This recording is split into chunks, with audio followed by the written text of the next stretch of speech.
யமனின் தொடர்ச்சியான தாக்குதல்களினால் பித்து பிடித்து அலையும் நிலத்திருடர்கள். சவுதி அரேபியாவுக்கு யமன் தலைமைகள் அனுப்பியிருக்கக்கூடிய செய்தி. வடக்கு காசாவில் கொத்து கொத்தாக முத்தமிடும் சிப்பாய்கள். வெஸ்ட் பேங்க் பிரதேசத்திலே இஸ்ரேலிய ஆக்கிரமிப்பு மேற்கொண்ட வான்வழி தாக்குதல்களும் வீர மரணமடைந்த பலஸ்தீனிய போராளிகளும்.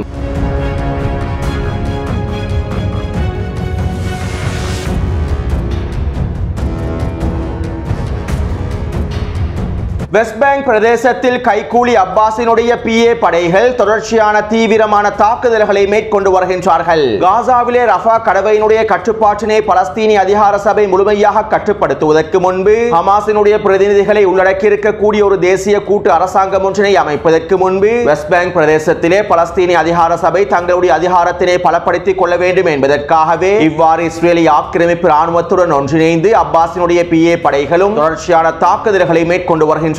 மேலும் வெஸ்ட் பேங்க் பிரதேசத்திலே பலஸ்தீனிய போராளிகளின் தொடர்ச்சியான தாக்குதல்களை தடுத்து நிறுத்த முடியாததன் காரணத்தினால் கைகூலி அப்பாஸினுடைய PA படைகள் பலஸ்தீனிய போராளிகளின் குடும்ப உறுப்பினர்களை இலக்கு வைக்கின்றது. பலஸ்தீனிய போராளிகள் தொடர்பான உளவு தகவல்களை வழங்கி அவர்களுடைய குடும்ப உறுப்பினர்கள் தொடர்பான உளவு தகவல்களையும் இஸ்ரேலிய ஆக்கிரமிப்பு ராணுவத்திடம் வழங்குகின்றது. இதன் மூலமாக PA படைகளும் இஸ்ரேலிய ஆக்கிரமிப்பு ராணுவமும் பலஸ்தீனிய போராளிகளின் குடும்ப உறுப்பினர்களுக்கு எதிராக தாக்குதல்களை மேற்கொள்வது மாத்திரமல்லாமல் அவர்கள் அனைவரையும் கைது செய்யும் நடவடிக்கைகளையும் மேற்கொண்டு வருகின்றது. இப்படியான நிலைமையில் PA படைகளுடைய இந்த செயற்பாடுகளை கண்டிக்கும் முகமாகவும் கைகூலி அப்பாஸினுடைய இந்த செயற்பாடுகளை கண்டிக்கும் முகமாகவும் பலஸ்தீனிய அறிஞர்களுடைய சபை அறிக்கை ஒன்றினை வெளியிட்டுள்ளார்கள். எதிர்ப்பு போராளிகளை பின்தொடர்ந்து அவர்களை கைது செய்வதும் அவர்களுடைய குடும்ப உறுப்பினர்களை கைது செய்வதும் எதிர்ப்பு போராளிகளின் குடும்ப உறுப்பினர்களை இலக்கு வைத்து தாக்குதல்களை மேற்கொள்வதும் ஜெனின் முகாம் பிரதேசத்திலே இஸ்ரேலிய ஆக்கிரமிப்புக்கு எதிராக தாக்குதல்களை மேற்கொள்வதற்கு தயார்படுத்தி வைத்திருக்கக்கூடிய ஆயுதங்களை கைப்பற்றுவதும் PA படைகள் இஸ்ரேலிய ஆக்கிரமிப்பு ராணுவத்திற்கு முழுமையான ஆதரவை வழங்குவது மிகப்பெரிய துரோகமாகவே கருதப்படுகின்றது.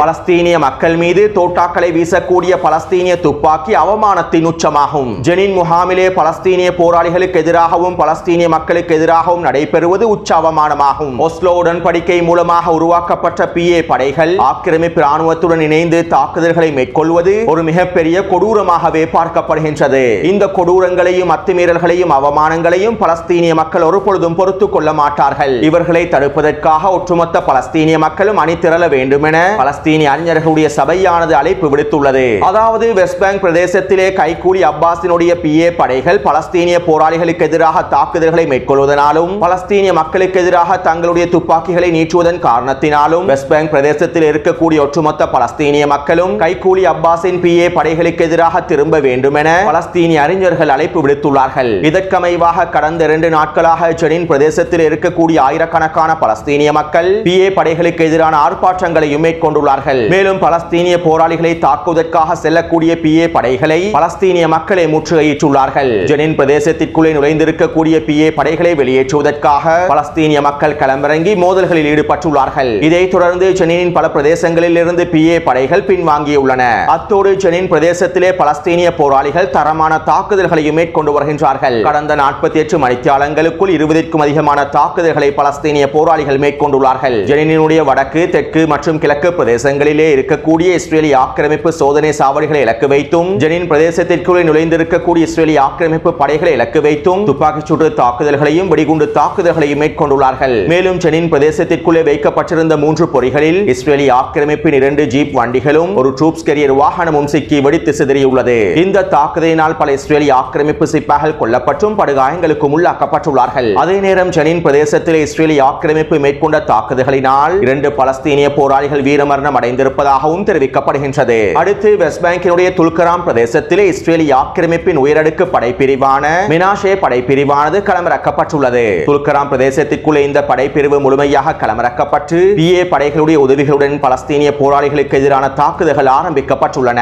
கடந்த 24 மணித்தியாலங்களாக துல்கராம் பிரதேசத்திலே பலஸ்தீனிய போராளிகள் கைகூலி அப்பாஸின் PA படைகளுக்கு எதிராகவும் இஸ்ரேலிய ஆக்கிரமிப்பு ராணுவத்திற்கு எதிராகவும் தரமான தாக்குதல்களை மேற்கொண்டு வருகின்றார்கள். இதற்கமைவாக பலஸ்தீனிய போராளிகள் துல்கராம் வீதியினூடாக சென்று கொண்டிருந்த 2 புல்டோசர் வண்டிகளையும் ஒரு தலைமை ட்ரூப்ஸ் கேரியர் வாகனத்தையும் இலக்கு வைத்து வெடிகுண்டு தாக்குதல்களை மேற்கொண்டுள்ளார்கள். அது மட்டுமல்லாமல் மெனாஷா உயரடுக்கு படைப்பிரிவினுடைய தலைமை தளபதி இந்த தாக்குதலிலே படுகாயமடைந்திருப்பதாக இஸ்ரேலிய ஆக்கிரமிப்பு ராணுவம் ஒப்புக்கொண்டுள்ளது. மேலும் இவரோடு சேர்ந்து 8க்கும் அதிகமான இஸ்ரேலிய ஆக்கிரமிப்பு சிப்பாய்கள் படுகாயமடைந்திருப்பதாக இஸ்ரேலிய ஆக்கிரமிப்பு வைத்தியசாலை வட்டாரங்கள் தெரிவிக்கின்றன. அத்தோடு இந்த தாக்குதல்களை தொடர்ந்து இஸ்ரேலிய ஆக்கிரமிப்பு ராணுவம் துல்கராம் பிரதேசத்தில் வான்வழி தாக்குதல்களை மேற்கொண்டிருந்தது. 2 ட்ரோன்களை பயன்படுத்திய இந்த வான்வழி தாக்குதல்களை இஸ்ரேலிய ஆக்கிரமிப்பு மேற்கொண்டிருந்தது. இந்த வான்வழி தாக்குதலிலே 4 பலஸ்தீனிய போராளிகளும் 2 பலஸ்தீனிய நபர்களும் வீரமரணம் அடைந்துள்ளார்கள். அத்தோடு இன்று காலையிலிருந்து பலஸ்தீனிய போராளிகள் துல்கராம் பிரதேசத்திலே உச்ச பதிலடி தாக்குதல்களையும் மேற்கொண்டு வருகின்றார்கள். கடந்த 8 மாதங்களுக்கு மேலாக இஸ்ரேலிய ஆக்கிரமிப்பு ராணுவம் ஜெனின் பிரதேசத்தையும் துல்கராம் பிரதேசத்தையும் முழுமையாக முற்றுகையிட்டு ஜெனின் பிரதேசத்திலும் துல்கராம் பிரதேசத்திலும் இருக்கக்கூடிய பலஸ்தீனிய போராளிகளை முழுமையாக அழிப்பதற்கு முயற்சி செய்து வருகின்றது. இதற்கமைவாக கடந்த 8 மாதங்களுக்குள்ளே 100க்கும் அதிகமான பலஸ்தீனிய போராளிகள் ஜெனின் பிரதேசத்திலும் துல்கராம் பிரதேசத்திலும் வீரமரணம் அடைந்துள்ளார்கள். இருப்பினும் இஸ்ரேலிய ஆக்கிரமிப்பு ராணுவத்தினால் ஜெனின் பிரதேசத்தில் இருக்கக்கூடிய பலஸ்தீனிய போராளிகளையும் துல்கராம் பிரதேசத்தில் இருக்கக்கூடிய பலஸ்தீனிய போராளிகளையும் அகற்ற முடியவில்லை. அடுத்து இது ஒரு புறம் இருக்க வெஸ்ட் பேங்க் பிரதேசத்தினை முழுமையாக இஸ்ரேலிய ஆக்கிரமிப்போடு இணைப்பதற்கான அடுத்த கட்ட வேலை திட்டங்களையும் இஸ்ரேலிய ஆக்கிரமிப்பின் வலதுசாரி அமைச்சர்கள் மும்முரமாக மேற்கொண்டு வருகின்றார்கள். இதற்கமைவாக மத்திய கிழக்குக்கு பொறுப்பான டொனால்ட் ட்ரம்பினுடைய தூதுக்குழுவையும் சந்தித்து சில முக்கியமான கலந்துரையாடல்களையும் மேற்கொண்டுள்ளார்கள். இந்த கலந்துரையாடல்களுக்கு அமைவாக வெஸ்ட் பேங்க் பிரதேசத்தினை முழுமையாக இஸ்ரேலிய ஆக்கிரமிப்புடன் ஒன்றிணைப்பதற்கு அடுத்த கட்ட வேலை திட்டங்களையும் ஆரம்பித்து இருப்பதாகவும் இஸ்ரேலிய ஆக்கிரமிப்பு ஊடகங்கள் தெரிவிக்கின்றன. மேலும் இதன் ஆரம்பமாக பலஸ்தீனிய மக்களுடைய பயிற்சிகை நிலங்களை முழுமையாக ஆக்கிரமித்துக் கொண்டால் குறித்த பயிற்சிகை நிலங்களிலே தங்கியிருக்கக்கூடிய பலஸ்தீனிய மக்கள் வெஸ்ட் பேங்க் பிரதேசத்தை விட்டு இடம்பெயர்ந்து விடுவார்கள் என்றும் இவ்வாறு ஆரம்பித்து வெஸ்ட் பேங்க் பிரதேசத்தை முழுமையாக கைப்பற்றிக் கொள்ள முடியும் என்றும் இஸ்ரேலிய ஆக்கிரமிப்பின் வலதுசாரி அமைச்சர்கள் தெரிவித்திருப்பதாக ஊடகங்கள் குறிப்பிட்டுள்ளன. இருப்பினும் நெட்டன்யாகவும் டொனால்ட் ட்ரம்பும் ஒன்றிணைந்து எவ்வளவு திட்டங்களை வகுத்தாலும் வெஸ்ட் பேங்க் பிரதேசத்தினை அவர்களால் இஸ்ரேலிய ஆக்கிரமிப்புடன் ஒன்றிணைக்கவே முடியாது. அவ்வாறு வெஸ்ட் பேங்க் பிரதேசத்தினை இஸ்ரேலிய ஆக்கிரமிப்புடன் ஒன்றிணைக்கும் சந்தர்ப்பத்தில் அதற்கான உச்ச விளைவுகளையும் அவர்கள் நிச்சயமாக சந்திப்பார்கள். அடுத்து வடக்கு காசாவிலே பலஸ்தீனிய போராளிகள் மேற்கொள்ளக்கூடிய தரமான தாக்குதல்கள் தொடர்பான காணொளிகளும் கொத்து கொத்தாக தட்டி தூக்கப்படும் இஸ்ரேலிய ஆக்கிரமிப்பு சிப்பாய்கள் தொடர்பான காணொளிகளும் வெளியாகிய வண்ணம் இருக்கின்றன.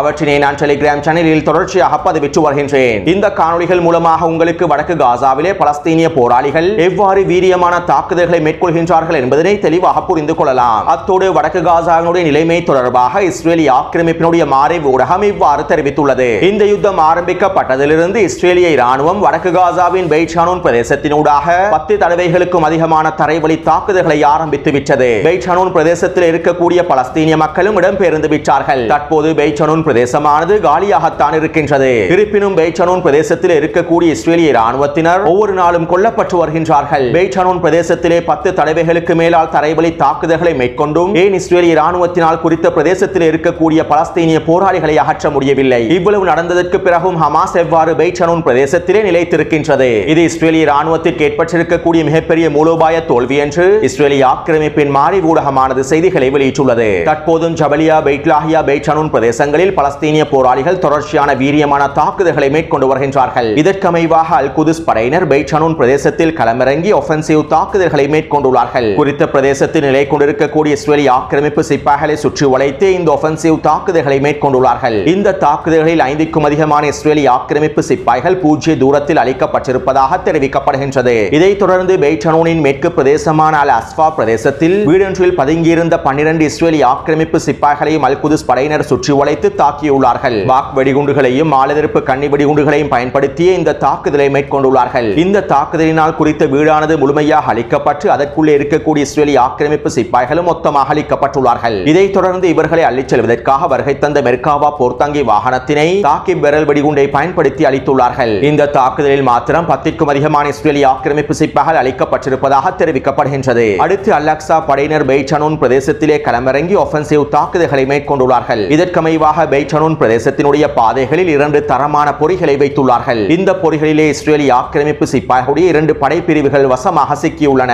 இந்த சந்தர்ப்பத்தில் குறித்த பொறிகள் வெடிக்கச் செய்யப்பட்டு அவர்கள் மொத்தமாக தட்டி தூக்கப்பட்டுள்ளார்கள். இதைத் தொடர்ந்து குறித்த பிரதேசத்தினூடாக வருகை தந்த 2 மெர்காவா போர்த்தாங்கி வாகனங்களை RPG ஏவுகணை மூலமாக அழித்துள்ளார்கள். அதே போன்று குறித்த பிரதேசத்திலே ஸ்னைப்பர் தாக்குதல் மூலமாக 2 இஸ்ரேலிய ஆக்கிரமிப்பு சிப்பாய்களை அழித்துள்ளார்கள். அடுத்து அபு அலி முஸ்தபா படையினரும் முஜாஹிதீன் படையினரும் ஒன்றிணைந்து பெய்ட் லாஹியா பிரதேசத்தில் கூட்டு தாக்குதல் ஒன்றை மேற்கொண்டுள்ளார்கள். இந்த கூட்டு தாக்குதலின் போது ஒரு மெர்காவா போர்த்தாங்கி வாகனத்தையும் 6 இஸ்ரேலிய ஆக்கிரமிப்பு சிப்பாய்களையும் கொத்தாக தட்டி தூக்கியுள்ளார்கள். மேலும் குறித்த பிரதேசத்திலே நிலை கொண்டிருக்கக்கூடிய இஸ்ரேலிய ஆக்கிரமிப்பு படைகளுக்கு எதிராக மோட்டார் குண்டு தாக்குதல்களையும் மேற்கொண்டுள்ளார்கள். எனவே நேற்று மாலை 6 மணியிலிருந்து இன்று மாலை 6 மணி வரையில் கிடைக்கப்பெற்ற தகவல்களுக்கு அமைவாக காசாவின் யுத்தகாலத்திலே 4 மெர்காவா போர்த்தாங்கி வாகனங்கள் அளிக்கப்பட்டுள்ளன. 40க்கும் அதிகமான இஸ்ரேலிய ஆக்கிரமிப்பு சிப்பாய்கள் கொல்லப்பட்டும் படுகாயங்களுக்கும் உள்ளாக்கப்பட்டுள்ளார்கள்.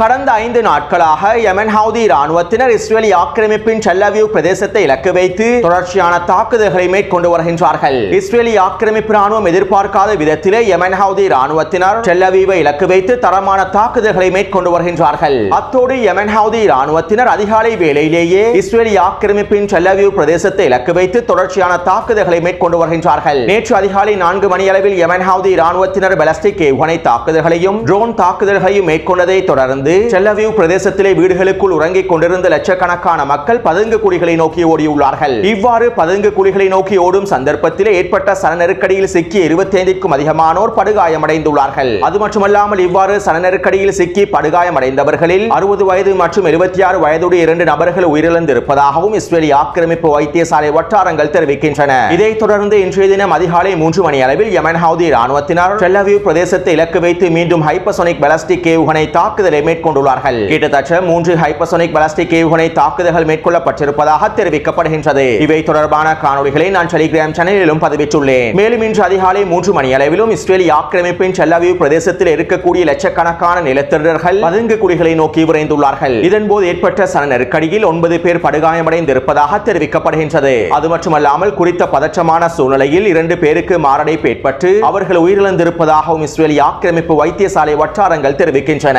யமன் ஹவுதி ராணுவத்தினர் மேற்கொண்டிருக்கக்கூடிய ஹைப்பர்சோனிக் பாலிஸ்டிக் ஏவுகணை தாக்குதல்களினால் 4க்கும் அதிகமான கட்டிடங்கள் சேதமடைந்திருப்பதாகவும் தெரிவிக்கப்படுகின்றது. அது மட்டுமல்லாமல் அதிகாலை 3 மணி தொடக்கம் காலை 8 மணி வரையில் இஸ்ரேலி ஆக்கிரமிப்பின் ஒட்டுமொத்த விமான போக்குவரத்து முழுமையாக தடைப்பட்டுள்ளது. இப்படியான நிலைமையில் இஸ்ரேலி ஆக்கிரமிப்பின் வல்லா ஊடகமானது இவ்வாறு தெரிவித்துள்ளது. யமன் ஹவுதி ராணுவத்தினர் மோசமானவர்களாகவே காணப்படுகின்றார்கள். அவர்கள் இஸ்ரேலிய ராணுவத்தின் இராணுவ இலக்குகளை மாத்திரம் குறிவைக்கவில்லை, எங்களுடைய நிம்மதியையும் குறிவைத்துள்ளார்கள். அதிகாலை 3 மணிக்கு பாலிஸ்டிக் ஏவுகணை தாக்குதல்களை மேற்கொண்டு லட்சக்கணக்கான மக்களை பதற்றத்துடன் எழுப்பி விடுகின்றார்கள். இதனால் பலருக்கு மாரடைப்பு ஏற்பட்டுள்ளது. அவர்கள் எங்களை வேண்டுமென்றே துன்புறுத்துகின்றார்கள். எங்களை துன்புறுத்தும் நோக்கத்தோடு தான் இந்த ஏவுகணை தாக்குதல்களையும் யமன் ஹவுதி ராணுவத்தினர் மேற்கொள்கின்றார்கள். இதனால் நாங்கள் மனநோயாளியாக மாறி வருகின்றோம் என இஸ்ரேலிய ஆக்கிரமிப்பின் வல்லா ஊடகம் தெரிவித்துள்ளது. அத்தோடு யமனினுடைய இந்த தொடர்ச்சியான தாக்குதல்களுக்கு பதிலடி வழங்கும் முகமாக யமனுக்குள்ளே உச்சக்கட்ட வான்வழி தாக்குதல்களை மேற்கொள்ள வேண்டும் என எல்லா இஸ்ரேலிய ஆக்கிரமிப்பு தலைமைகளும் கோரிக்கை விடுத்துள்ளார்கள். அது மட்டுமல்லாமல் யமனினுடைய தலைமைகளை படுகொலை செய்ய வேண்டும் என்றும் கோரிக்கைகளை விடுத்து வருகின்றார்கள். மேலும் இதற்கமைவாக யமன் தலைமைகள் இருக்கக்கூடிய இடங்கள் தொடர்பான உளவு தகவல்களை பெற்றுக் கொள்வதற்கு இஸ்ரேலி ஆக்கிரமிப்பும் அமெரிக்காவும் முயற்சிகளை மேற்கொண்டுள்ளது. இருப்பினும் இந்த முயற்சிகள் தோல்வியடைந்திருப்பதாகவும் யமன் தலைமைகள் தொடர்பான உளவு தகவல்களை முழுமையாக பெற்றுக்கொள்ள முடியவில்லை என்றும் ஹாரெட்ஸ் ஊடகமானது குறிப்பிட்டுள்ளது.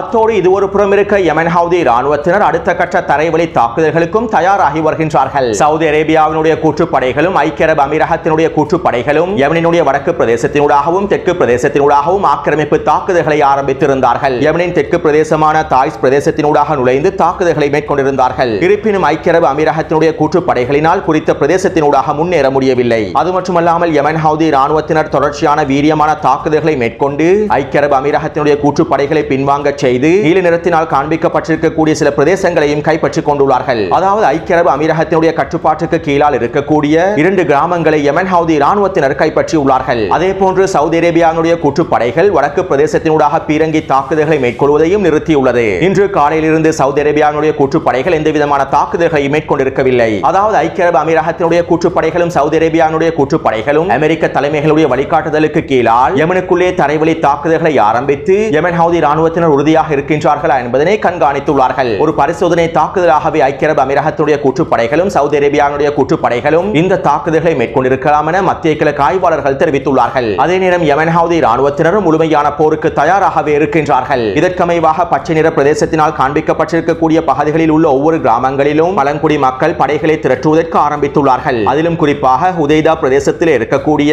பைத் அல் ஃபாக்கே பழங்குடியினர், அல் துரைஹிமி பழங்குடியினர், அல் மன்சூரியா பழங்குடியினர், அல் ஜரானிக் பழங்குடியினர் என அனைத்து பழங்குடியினரும் அவர்களுடைய அணிதிரட்டல்களை மேற்கொண்டுள்ளார்கள். அதே போன்று சனா பிரதேசத்தில் இருக்கக்கூடிய மிக முக்கியமான பழங்குடி மக்களான கவுலான் பழங்குடி மக்களும் அணிதிரட்டல்களை மேற்கொண்டுள்ளார்கள். ஆக்கிரமிப்புக்கு எதிராக போராடுவதற்கு தயாராக இருப்பதாகவும் அறிவித்துள்ளார்கள். அத்தோடு யமன் அன்சாருல்லாஹ்வுடைய தலைமை சவுதி அரேபியாவுக்கு ஒரு செய்தி ஒன்றினை அனுப்பியுள்ளார். யமனை குறிவைக்காதபடி அமெரிக்கர்களை நீங்கள் புத்திசாலியாக்குங்கள். அமெரிக்கர்கள் யமனை தாக்கினால் நாங்கள் மத்திய கிழக்கு பிராந்தியத்தில் இருக்கக்கூடிய அமெரிக்காவின் அனைத்து நலன்களையும் இலக்கு வைத்து தாக்குதல்களை மேற்கொள்வோம். எங்களுக்கு எந்த விதமான சிவப்பு கோடுகளும் இல்லை. எல்லா அமெரிக்க நலன்களை இலக்கு வைத்தும் நாங்கள் தாக்குதல்களை மேற்கொள்வோம் என யமன் அன்சாருல்லாஹ்வுடைய தலைமை சவுதி அரேபியாவுக்கு செய்தி ஒன்றினை அனுப்பியுள்ளார். அது மட்டுமல்லாமல் சவுதி அரேபியாவின் கூட்டுப்படைகளும் ஐக்கிய அரபு அமீரகத்தினுடைய கூட்டுப்படைகளும் அமெரிக்காவின் கூட்டுப்படைகளும் ஒன்றிணைந்து யமனுக்குள்ளே தரைவழி தாக்குதல்களை முழுமையாக ஆரம்பிக்கும் சந்தர்ப்பத்தில் சவுதி அரேபியா மற்றும் ஐக்கிய அரபு அமீரகத்தின் இராணுவ இலக்குகளை குறிவைத்தும் யமன் ஹவுதி இராணுவத்தினர் தாக்குதல்களை மேற்கொள்வதற்கு தயாராகவே இருக்கின்றார்கள் என யமனினுடைய ஊடகங்கள் செய்திகளை வெளியிட்டுள்ளன. எனவே இந்த காணொளி தொடர்பான கருத்துக்களை பதிவிடுங்கள். தொடர்ந்து என்னுடன் இணைந்திருங்கள். நன்றி, வணக்கம்.